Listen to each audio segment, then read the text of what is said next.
Welcome to the Lifestyles Unlimited Real Estate Investor Radio Show, a real estate investment program. Listen and learn how to use real estate to build wealth and passive income streams for you and your family.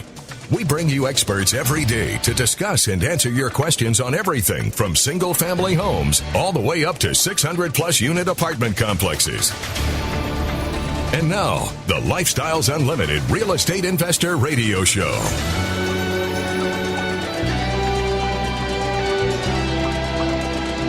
Welcome to the show. My name is Al Gordon, and as always, we're working on your financial freedom. And when I say we're today, what I mean is, I actually have somebody else on the air with me because for the first segment, I'm actually going to ask for recovering legal advice. And you're thinking, what the heck is that? Okay, so recovering legal advice is advice you get from somebody who's actually studied the law, but has, through the course of their life, made an informed decision to change the path that they were on and get themselves retired much sooner than they thought.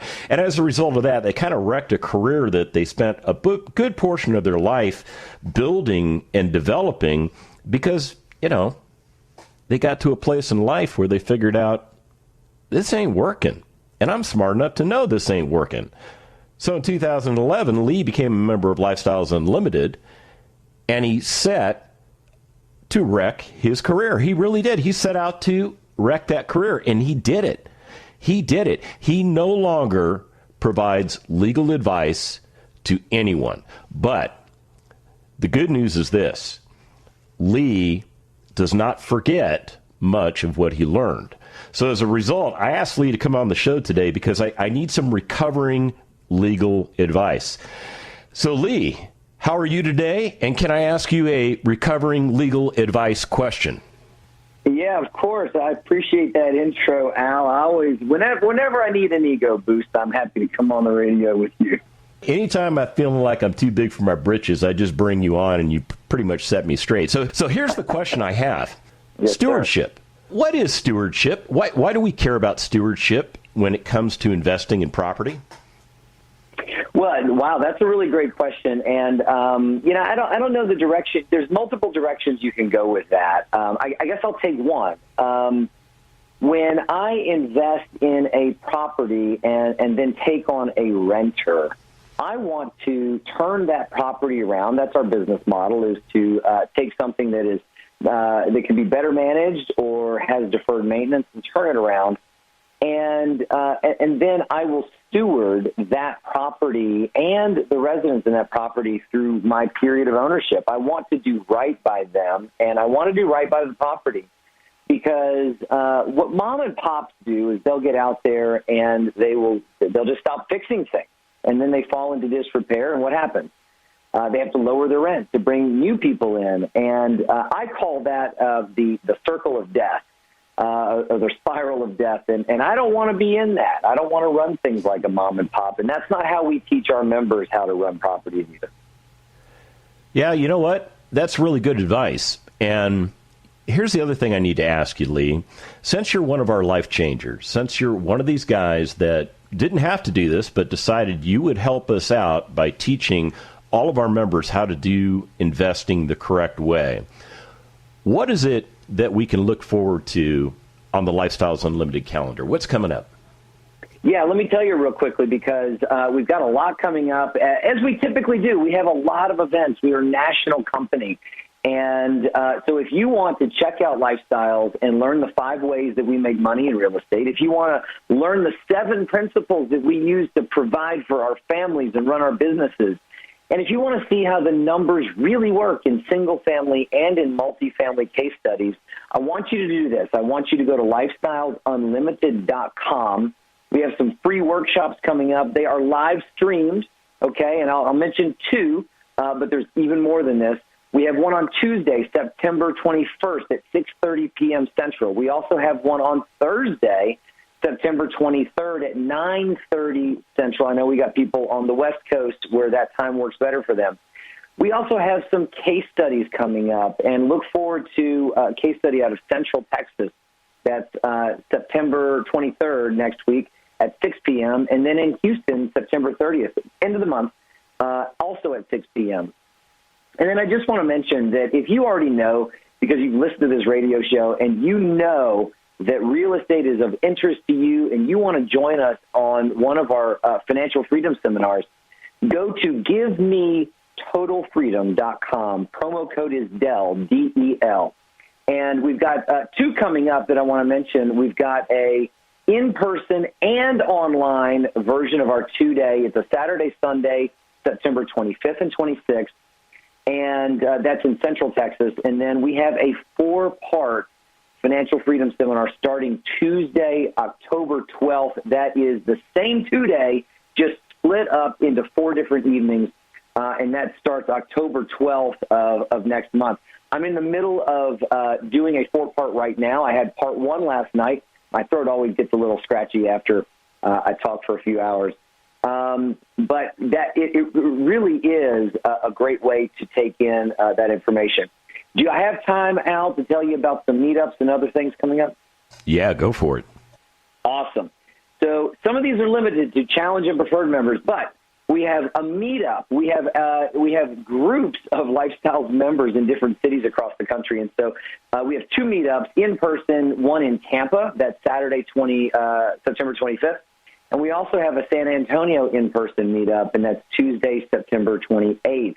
We've also got road trips. This is where we go out to a property and see what's what and hear from a vendor and a mentor.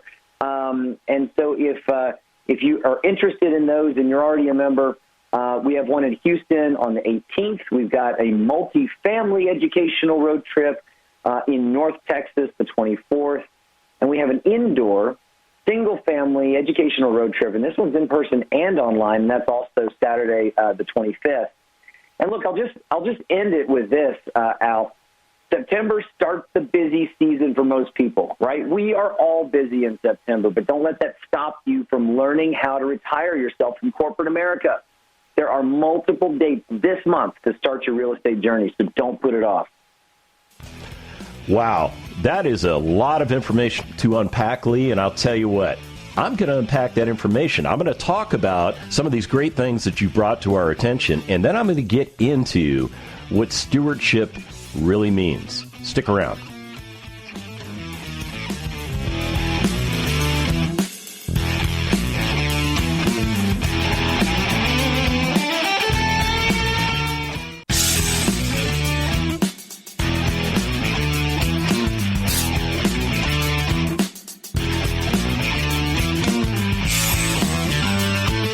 Welcome back to the Lifestyles Unlimited Real Estate Investor Radio Show. Now, let's get back to your map to financial freedom.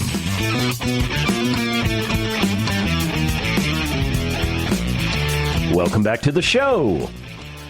See, I told you Lee was a recovering attorney, and he's still recovering. You could tell by his word count. Yeah, you could tell by his word count. Yeah, he had a lot of words last segment.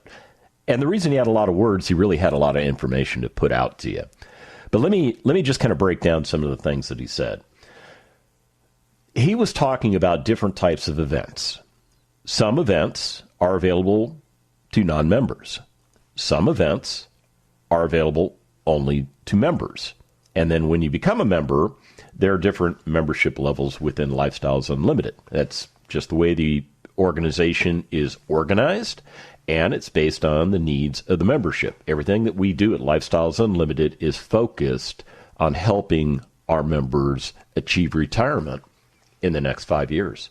Yeah, that's not a pipe dream. That's the real deal. Trust me, it's the real deal. So what Lee was trying to impart on you is the fact that there are literally 20 different events still planned for the rest of the month, and we're only halfway through the month. So what you should take away from that is that we have plenty of educational content for you to help you achieve the results you're trying to achieve.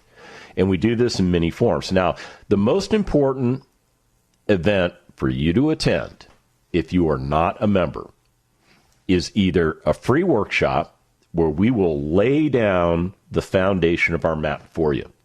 Yeah, it's easy to attend a free workshop. We make those available through the online modality of our organization. So you can be anywhere and you can attend one of our free workshops. Now, it's not a, dial in and watch a video recording. No, they're live. They're interactive.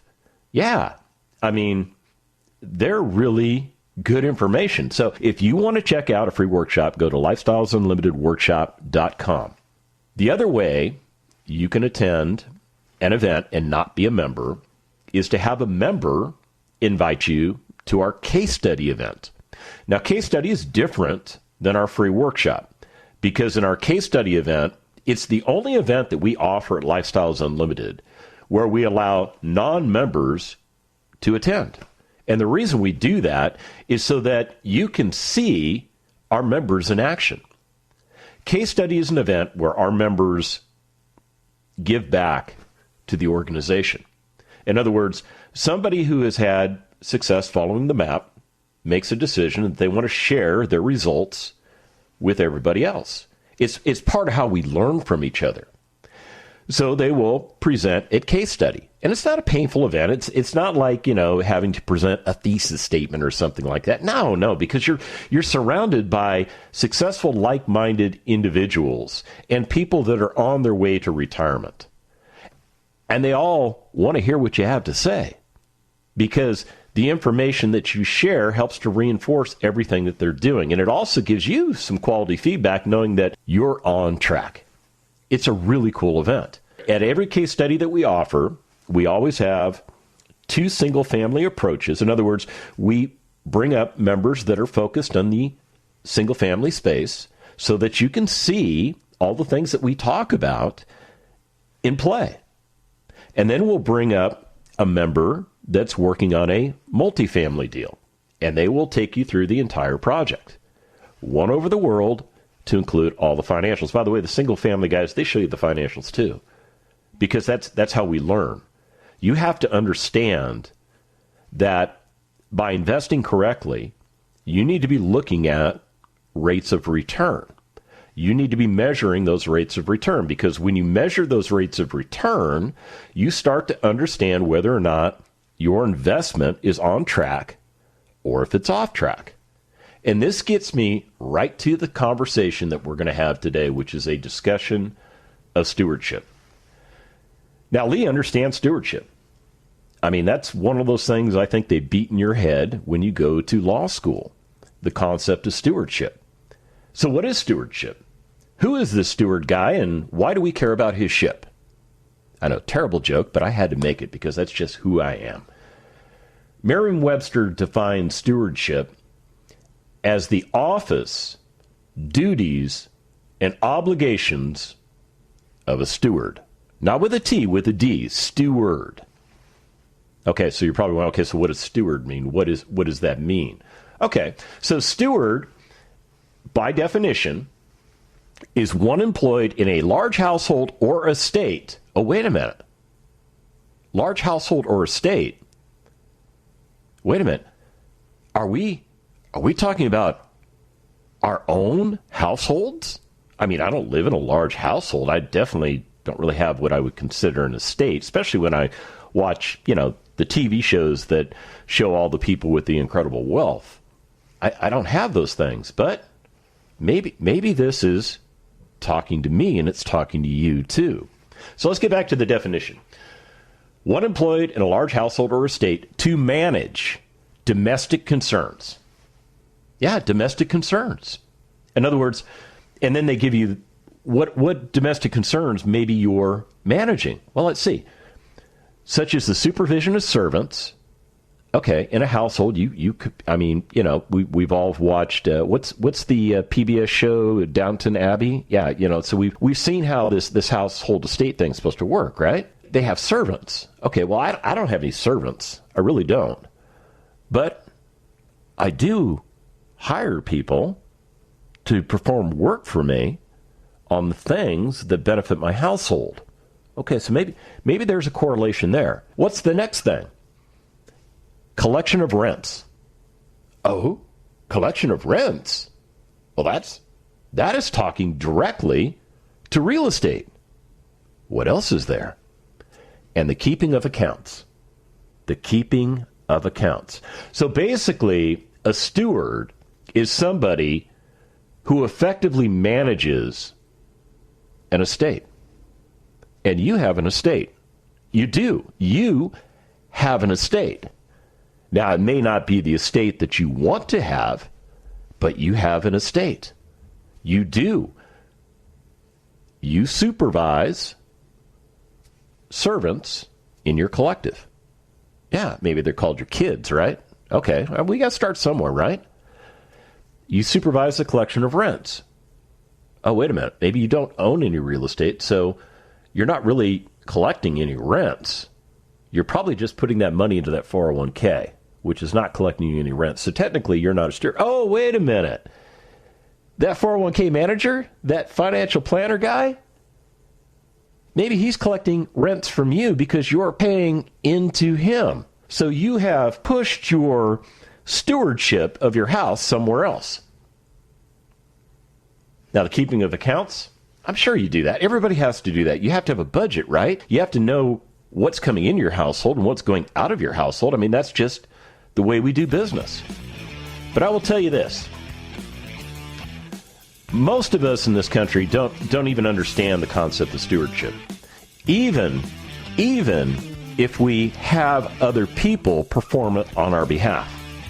We come back from the break, we're going to drill into this, and we're going to get to the bottom line of what's important. Stick around.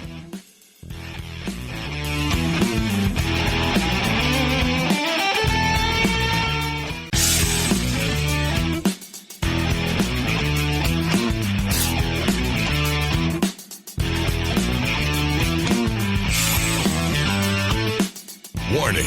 Listening to the Lifestyles Unlimited Real Estate Investor Radio Show will change your life. We will teach you how to create wealth and passive income so you can be financially free. And now, back to your host. Welcome back to the show. Stewardship. The careful and responsible management of something entrusted to one's care. Yeah, that can apply to just about everything. Right? I mean, think about it. Anything that is trusted to your care, you have a responsibility to provide the same level, if not a higher level of care for it, and to return it to the owning entity in as good, if not better condition than when you received it. Yeah. I mean, that's pretty much what it boils down to. In Lifestyles Unlimited, one of the concepts that we embrace is the concept of the family office. You, too, need to embrace the concept of the family office. I'm serious. And you might be sitting there listening to my voice thinking, dude, I live in an apartment. I drive a beater car. I'm married. I've got a couple of kids that I do my best to, keep them clothed and keep them fed.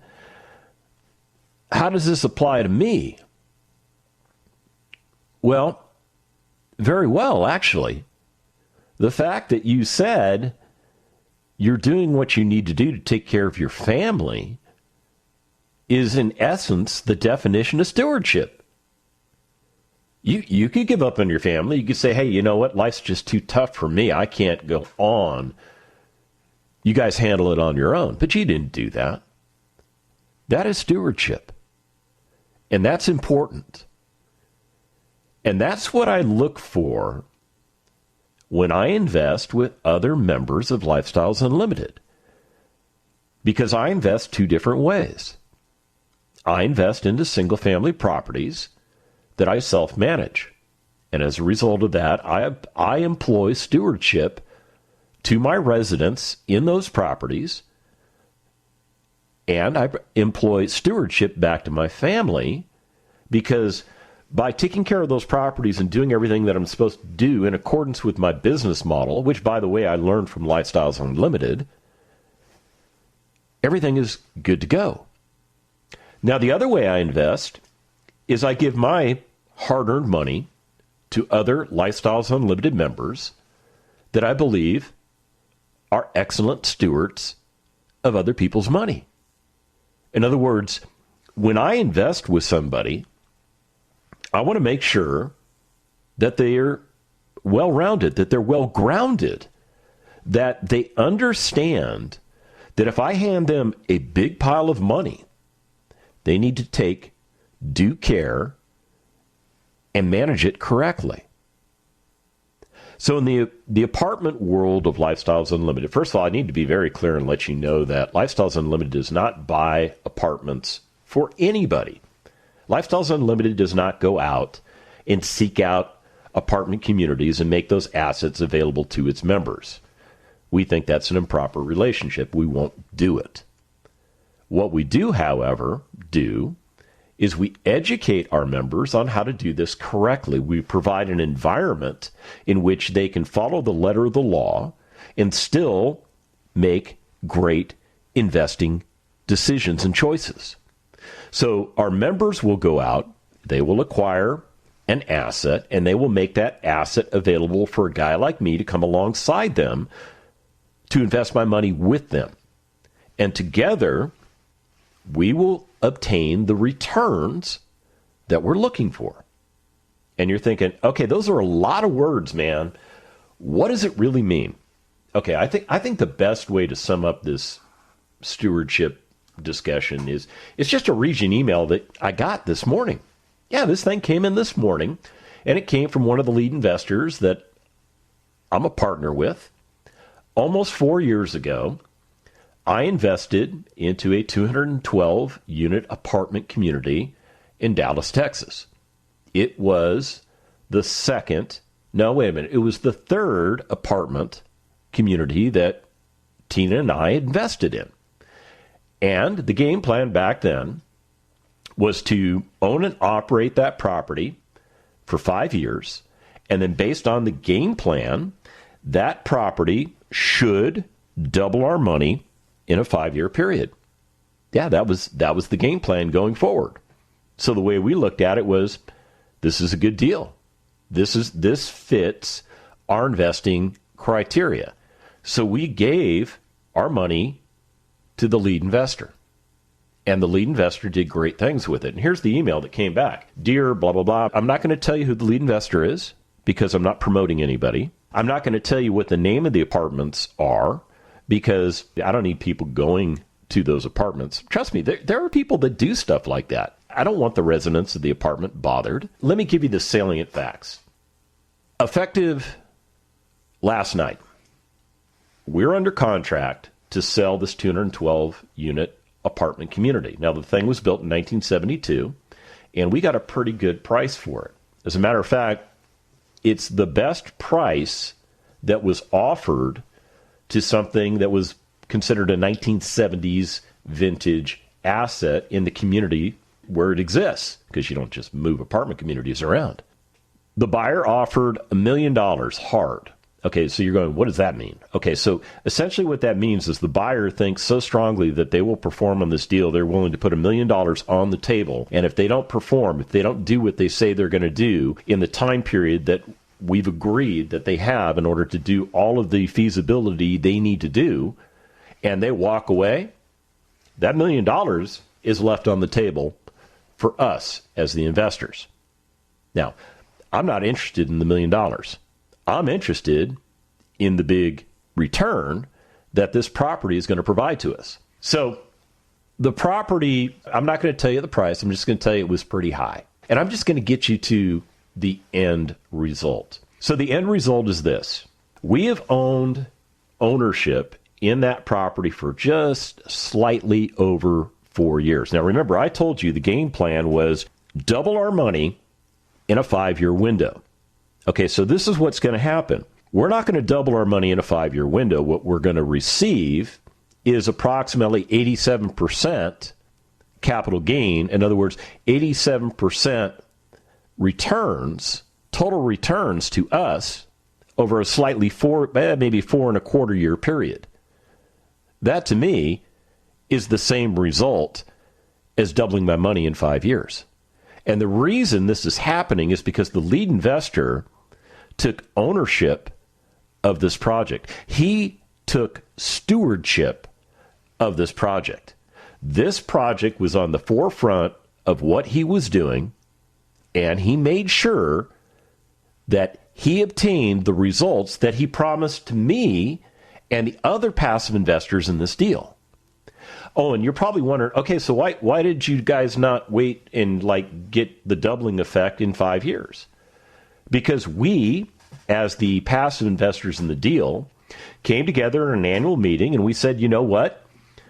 This might be a really good time to sell. And we were right. So we put the property on the market and we're getting the returns that we want. We don't need to hold this asset for another year just to double our money. We're coming close enough in 4.5 years that actually we're on track to do better than if we just held it for another year. Now, this is what it does for us. It gives me all of my capital back that I invested in the deal. So let's just say, I'm not going to tell you how much I put into the deal because it really doesn't matter, but I'll just use simple numbers like $100,000. If I had put $100,000 into the deal, essentially what happens is I get my $100,000 back. And then I get an additional $87,000 in profit. Yeah, that's how it works. So now I'm looking at $187,000 that I've got to redeploy. I need to go out and find some more stewards. Yeah, that's the way this works. We come back from the break, more on stewardship.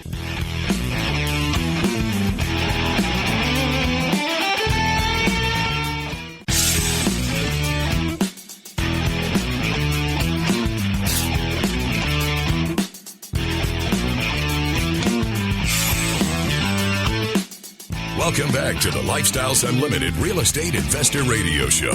It's time to turn up the volume and fine-tune your passive income plan so you can create the lifestyle you've always wanted. Welcome back to the show. So Merriam-Webster tells me a lot of good things. They actually do. They made a statement here about good stewardship that I'm going to share with you because it gives you a historical perspective. Well, let me just read it to you and you make up your own mind. When stewardship first appeared in English during the Middle Ages, it functioned as a job description, denoting the office of a steward or manager of a large household. Okay, we kind of covered that earlier in the show, right? Over the centuries, its range of reference spread to the oversight of law courts. Okay, this is becoming a pretty powerful thing. Employee unions, oversight of employee unions, which, to be honest with you, could use it sometimes. Oversee college dining halls, Masonic lodges, and other organizations.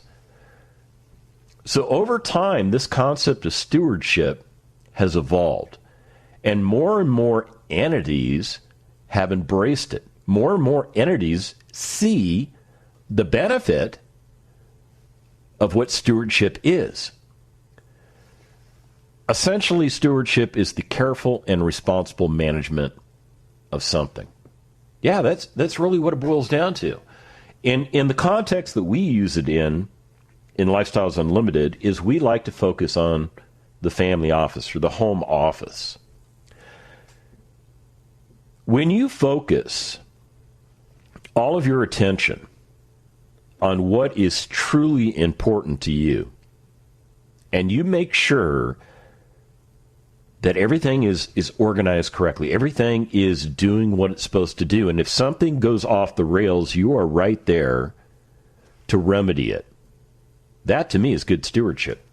That's exactly what good stewardship is. And I think good stewardship also extends beyond the family office. I think good stewardship applies to all of the residents who live in the homes and the apartments that I own. I think good stewardship applies there too, because I have a responsibility to everybody who enters into a lease agreement with me to provide them clean, functional workforce housing. And I strive to provide them the best product at the best price, which ironically attracts the best people to my properties. The result of doing those things is that I'm able to provide something to somebody who desires it. And because I've got a really nice property on the market, I don't have a problem finding well-qualified people to rent those units or those homes. I don't. Because as a renter myself, yes, I am currently renting where I live because I sold my house. It closed escrow over a month ago. I have a replacement property dialed in. The appraisal was done yesterday, hoping to get the appraisal back this week. Keep your fingers crossed. We don't want another train wreck like what happened with the previous property. And then when we close escrow on that property, I'll be back into being a homeowner. But right now, I'm a resident. I am living an actually cool existence because as a resident, I get this unique opportunity to gauge the stewardship of the person renting this property to me. And although there have been some hiccups, especially when we moved in, there were some problems with the property because the property itself, let's be fair, the property itself is really more of like an Airbnb thing. I mean, as a matter of fact, that's how we found it because we were looking for corporate lodging and we couldn't find any because there's so many people moving to the area where we live. All available housing is basically just being consumed. So we searched everywhere we could. We found this property. Now, I'll be honest with you. I think I'm paying a lot more for this property than it's really worth. But because I didn't want to live on the street, I wanted to be a good steward of my family, I went ahead and secured this property. So this is where we're living. And when we moved in, because it's more like an Airbnb, people like come here for a week, they hang out. It's really more a place to sleep and party and things like that. So I think that's pretty much how the property was being operated. Well, the drawback is during the pandemic, I'm pretty sure this property wasn't really being occupied a lot. Now, I'm sure the guy that owns it, he was getting business, and I hope he was. I don't wish any ill will on anybody. But I think one of the reasons that they took our offer to stay here for, 6 weeks, 7 weeks, wherever we're locked in for, was an opportunity for them to get some stable cash flow. But what they didn't realize was that they were having somebody that moved in that had an expectation that everything functioned correctly in this property. And there was the problem. Because when I moved in, even though they didn't do a walkthrough with me, which I thought was kind of interesting, I did my own walkthrough. And I came up with about a dozen things that were problematic in this property. Probably things that were never reported because most people are like, hey, you show up on a Sunday, you go hit all the amusement parks, you go do all the Riverwalk stuff, you do all the things touristy people do, and then you pack up all your stuff and you leave on Friday and you go home, or Saturday, or whatever day it is, okay? So now you've got somebody occupying the property for more than 30 days who kind of understands all the laws and regulations with regards to housing, and there were some problems here. The first thing that was wrong was the dishwasher didn't work at all. Now, they notified me just before I moved in there was a problem with the dishwasher. Okay, so I get that. You're telling me that there's a problem. Okay, I'm cool with that. I'll work with you on that. But then the washing machine didn't work. And we had a problem with the air conditioner. And then we had problems with different lights in the property not turning off at all, or automatic fans staying all the time, or lights that were burned out. The ongoing maintenance upkeep of this property was not being managed, or if it was being managed, it was being ignored. Well, all of a sudden you get a guy like me that moves in who's paying a good price. Well, okay, I'm overpaying for this place. Let's just be clear. But I need a place to live. And in the short term, it made financial sense for me. But when I moved in, I expected, if I'm going to pay you all this money, I expect everything to be working. And the individual that owns this property had a property manager managing stuff. And I was getting nowhere with her until I found out that they actually sub out all of their repairs to a larger entity. I don't want to get into the fundamentals of how this thing's all organized. But anyhow, I knew that the guy that was supposed to do the maintenance work on this property was working on the property right next door, because the property right next door is actually like the clubhouse, and I can see him from my kitchen window. And as I'm doing dishes by hand day after day, and I see him working on pool equipment and not working on my problems, I got a little upset. So I just had enough, and I went over and I talked to that manager, and, she explained to me the relationship between the owner of the property where I'm at and the overall complex, and they have a business relationship together. And I just said, look, I don't care what all of this stuff is. I do expect that you fix all of these problems, and I expect you get these done in a relatively short period of time. And of course, I got the pushback of, well, there's supply issues and there's these issues. And I said, okay, stop right there. I don't buy any of that. Because, first of all, if your supplier is telling you they can't give you something, then you've got the wrong supplier. Second of all, you can go to the big box stores and I can see dishwashers that you would buy and put in here. I see that price point. And why don't you just local purchase and put the darn thing in? And if you don't get these things done, I will contact the owner and tell him how displeased I am. And because it's an Airbnb thing, he doesn't want a bad review. I'm not the kind of guy that would give him a bad review. And I didn't want him to be bothered with it because I wanted his maintenance people that he was paying for to take care of stuff. And there's the breakdown on the stewardship right there. He subjugated the stewardship of the properties to his property manager, and his property manager probably does not have the same level of stewardship that maybe he has. Or if they share the same level of stewardship, it's not good. And I wanted what I wanted. I wanted to pay for a property that was in good working order. Well, after I stirred up the hornet's nest, everything got fixed. It all got fixed, and I'm happy again. But my point here is this. Stewardship starts with you. You need to understand the fundamentals of stewardship. You need to understand that nobody else other than you cares about what happens to your family. And when you get that deeply imprinted in your mind, everything else will follow along much easier. When it comes to retirement, we can help you get that done. The thing that you're doing now, subjugating your stewardship of all your funds to some entity called a 401k or an IRA or wherever you have your money, you need to start thinking about getting back in control. And that's what stewards do. They control effectively. If you want to find out how we do this, like I said, go to lifestylesunlimitedworkshop.com. Get signed up. Let us help you.